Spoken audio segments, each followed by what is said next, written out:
Hi, families and scholars. This is Miss Deer. I will be reading a story called Daisy NuzzleHead Paints Everything by Max Brailer, illustrated by Bob Holmes. This story is brought to us by Funbrain Jr. This is Daisy NuzzleHead. Wait, there's no one here.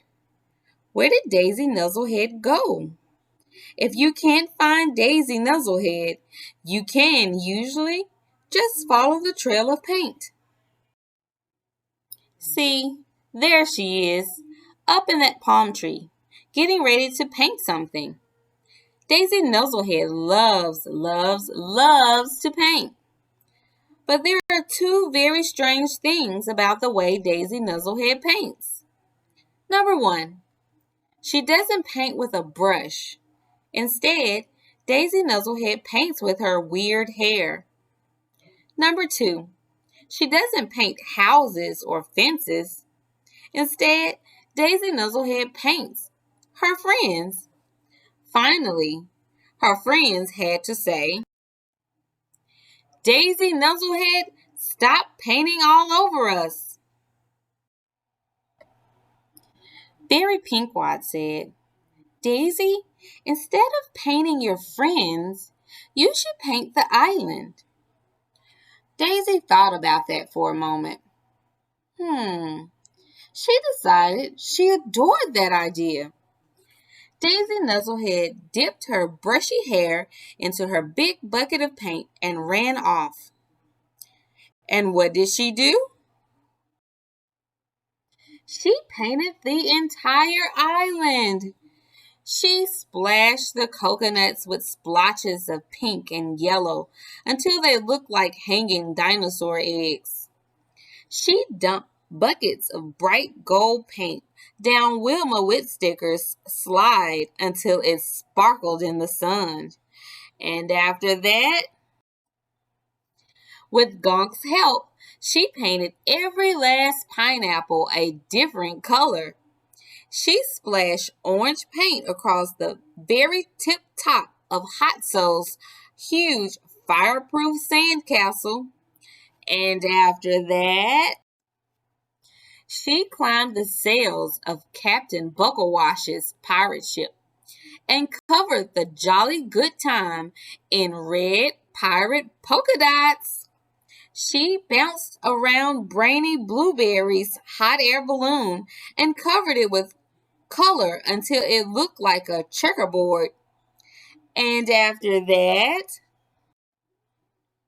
she painted Felix Fuzzlerod's yellow submarine so blue that it almost disappeared in the water.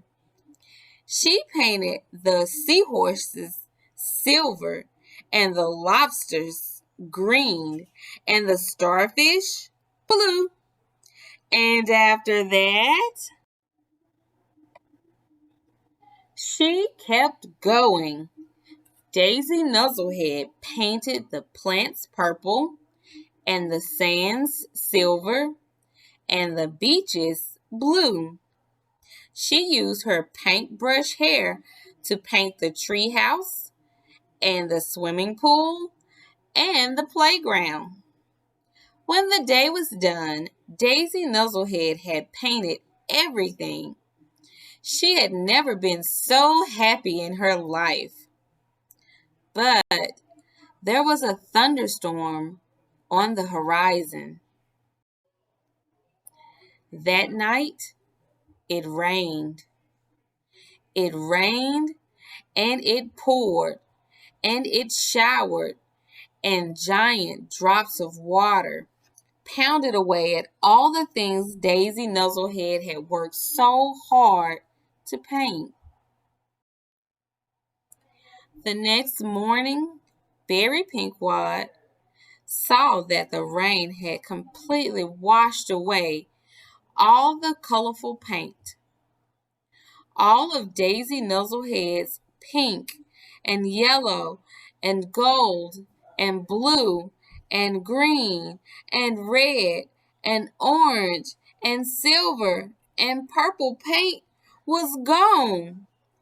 Berry Pinkwad said, "Oh no, Daisy will be so sad." Daisy Nuzzlehead's friends thought she would be very upset when she saw what the rain had done. But when Daisy Nuzzlehead stepped outside, she wasn't upset at all. In fact, she smiled. She smiled big and huge and large and said, "It's okay. Now the island is like a blank sheet of paper, and I get to paint it all over again." And she did. Credits. This story was published by Pearson Education Inc. in 2013. All rights reserved.